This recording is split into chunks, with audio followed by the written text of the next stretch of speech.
नमस्कार साथियों, स्वागत है आप सभी का आपके अपने चैनल टेक आईटीआई में। आज मैं government of India ministry of communication department of post, जो कि India post skill artisan recruitment के तहत आता है, उसके तहत रिक्रूटमेंट आई है। तो बहुत ज़्यादा आईटीआई लोगों के लिए है, तो बहुत ज़्यादा तो पोस्ट नहीं है, बस देखिएगा। मैकेनिकल व्हीकल्स मैकेनिक के लिए है हमारा।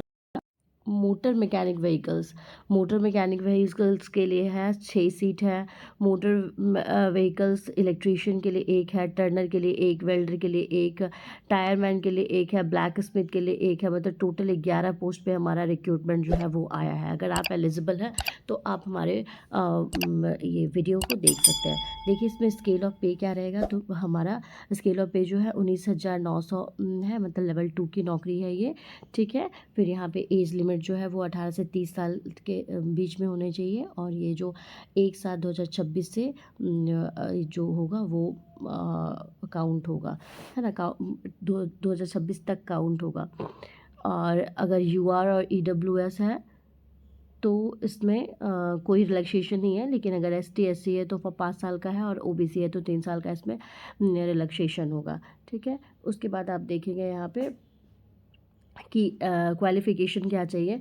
तो आप देखिए सर्टिफिकेट होनी चाहिए आपका, कोई भी ट्रेड रिस्पेक्टिव ट्रेड से, मतलब ये जो ट्रेड है ये रिस्पेक्टिव ट्रेड से आपका, लेकिन आपका गवर्नमेंट का सर्टिफिकेट होनी चाहिए। ठीक है। गवर्नमेंट वाले सर्टिफिकेट वाले ही इसको अप्लाई कर सकते हैं। या फिर एट पास किए हैं, लेकिन आपके पास 1 ईयर का किसी ट्रेड का, मतलब रिस्पेक्टिव ट्रेड का एक्सपीरियंस होना चाहिए। ठीक है। 1 ईयर का।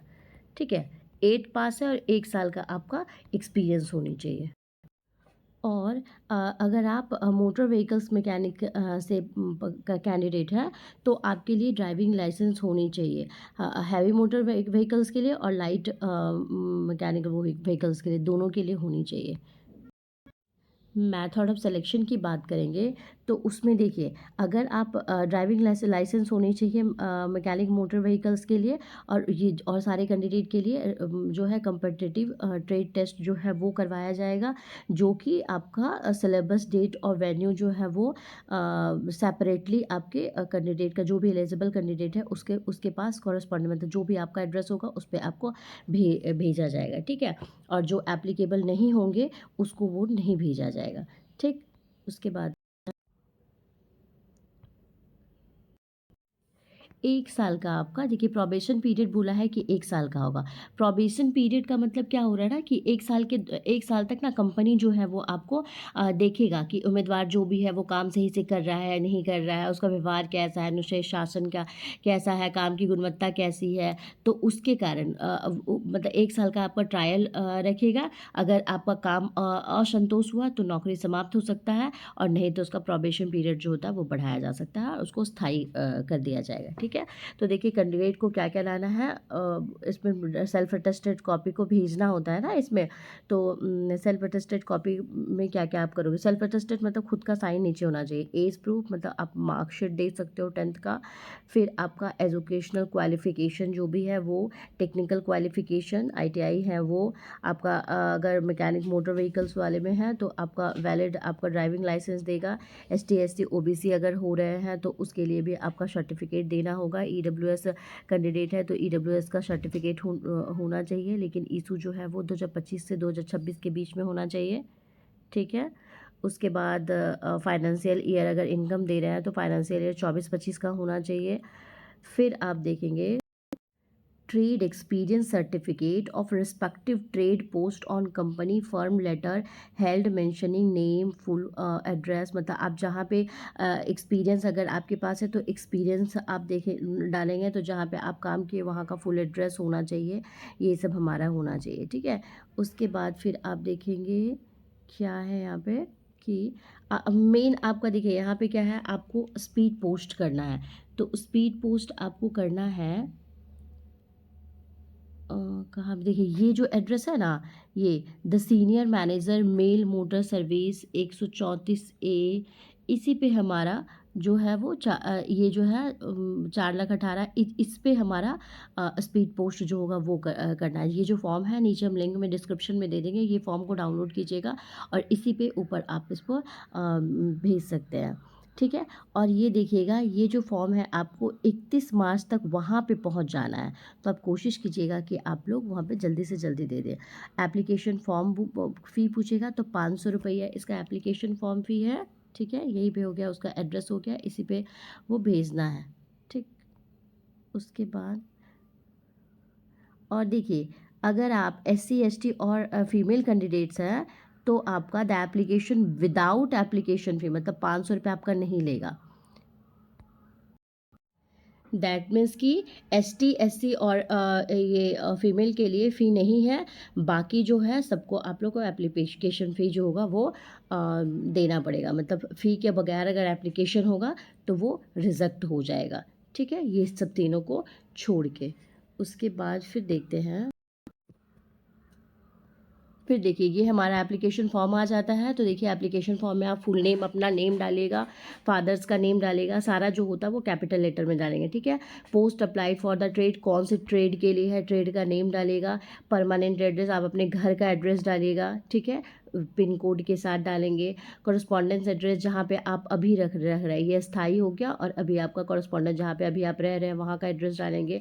ईमेल आईडी डालेंगे, अपना फ़ोन नंबर डालेंगे। सिटीजनशिप अगर इंडिया है तो इंडियन डालेंगे, इंडियन ही डालेंगे। अदर्स है तो अदर्स में टिक करेंगे। डेट ऑफ बर्थ है वो डालेंगे। इसका एज जो होगा 1/7/2026 तक ही इसका काउंट होगा, ठीक है। तो 1/7/2026 तक काउंट कर लीजिएगा आप कितने साल का, कितने मंथ और कितने डेज़ हुए हैं, ठीक है, वो काउंट करेंगे। फिर अगर एससी एसटी है तो उस पर आप टिक करेंगे, है ना। उसके बाद कैटेगरी आप जो भी है वो टिक करेंगे। यदि आप गवर्नमेंट सर्वेंट हैं और आपने कितना दिन सर्विस किया है वहाँ पे आप टिक करेंगे। अपना educational qualification, name of school में करेंगे, मतलब अगर एट कहाँ पे पास किए हैं वो करेंगे। ईयर ऑफ पासिंग किस समय पास किए हैं वो करेंगे, लिखेंगे। टेक्निकल क्वालिफिकेशन में आपका आईटीआई का कॉलेज का नाम लिखेंगे। ट्रेड, ईयर ऑफ पासिंग लिखेंगे। ट्रेड एक्सपीरियंस है तो ट्रेड एक्सपीरियंस कहाँ से कहाँ तक है वो लिखेंगे। अगर आप मैकेनिक मोटर व्हीकल्स का है तो आप लाइसेंस का जो है डेट कब इशू हुआ है, कितना वैलिडिटी है, ये लिखेंगे, ठीक है। उसके बाद फिर आपका डेट प्लेस लिख देंगे। इसमें एक इंडियन पोस्टल ऑर्डर नंबर है, तो ये कहाँ पे जाएंगे, तो आप इंडिया पोस्ट ऑफिस में जाएंगे तो वहाँ पे बोलेगा हमको इंडियन पोस्टल ऑर्डर जो है वो ख़रीदना है। तो उसके ऊपर में ना सीरियल नंबर लिखा हुआ रहता है, ठीक है, वही जो आपका आईपीओ नंबर होता है, ठीक है। तो यही जो फॉर्म आवेदन आप भरोगे ना वहीं पे आप भरना होता है। जैसे कि ये ना 10 रुपया, 20 रुपया, 30, 50 रुपया ऐसे करके आईपीओ ख़रीदते हैं। तो आप एक बार उस पर पूछ लीजिएगा। तो उसी कागज़ में ना एक यूनिक नंबर होता है, उसी को कहते हैं। जैसे कि यूनिक नंबर में ना जस्ट सपोज कीजिए 65E123456 रहेगा। तो यही जो है ना, यही आपका पूरा नंबर, यही जो होता है ये आपका आईपीओ नंबर होता है। ये खरीदने के बाद ही मिलता है, ठीक है। डेट लिख दीजिएगा, प्लेस कहाँ से आप भर रहे हैं वो लिख दीजिएगा, और सिग्नेचर ऑफ कैंडिडेट्स हो जाएगा, ठीक है। और यहाँ पे आप अपना पासपोर्ट साइज का फ़ोटो चिपकाना है ना, सेल्फ अटेस्टेड, ठीक है। सेल्फ अटेस्टेड मतलब खुद से वहाँ पे साइन किया हुआ।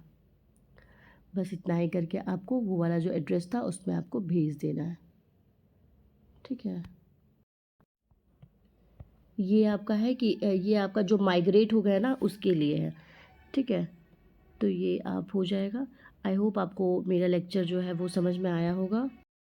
ये जो है ना, ये वाला जो है ये हमारा बोल रहा है इनकम। आपको अगर इनकम है ना तो इस फॉर्मेट में आपका इनकम होना चाहिए, ऐसे करके एक बार इसके बारे में आप देख लीजिएगा, ठीक है। तो ये हमारा था पूरा कैसे आपको फॉर्म भरना है, क्या कितना पोस्ट है, सबके बारे में। अगर आपको और भी साइट विज़िट करना है तो आप साइट डाल सकते हैं www.indiapost.gov.in। इस पे आप जाइएगा, एप्लीकेशन फॉर्म जो है वो डाउनलोड कीजिएगा। उसके बाद सारे फॉर्म को आप ब्लॉक लेटर में डालिएगा, ठीक है। सारे फॉर्म को आप किस में, कौन से लेटर में, सारे फॉर्म को आप ब्लॉक लेटर जो मतलब कैपिटल लेटर में आप उसको डालेंगे, ठीक है। उसके बाद फिर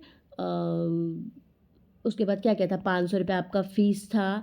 आप जो भी आपका ईमेल आईडी वगैरह था, जो भी एड्रेस था, उस एड्रेस पे आप उसको भेजेंगे। उसके ऊपर लिख कर सारे में सेल्फ अटेस्टेड होने चाहिए। क्या क्या मांगा था, एज प्रूफ मांगा था, ट्रेड का सर्टिफिकेट है वो मांगा था, ड्राइविंग लाइसेंस मांगा था, अगर आप एमवी ट्रेड से है तो ड्राइविंग लाइसेंस मांगा था, कौन सा कैटेगरी सर्टिफिकेट है, कैटेगरी सर्टिफिकेट मांगा था ना, इतना मांगा था हमारा।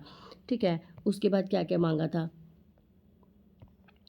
अगर आपका, हाँ ये ध्यान रखिएगा ना, अगर आप 2-3 ट्रेड से आप ये किए हुए हैं, आईटीआई किए हुए हैं, तो हर के लिए ना इन्वेलप अलग अलग होगा।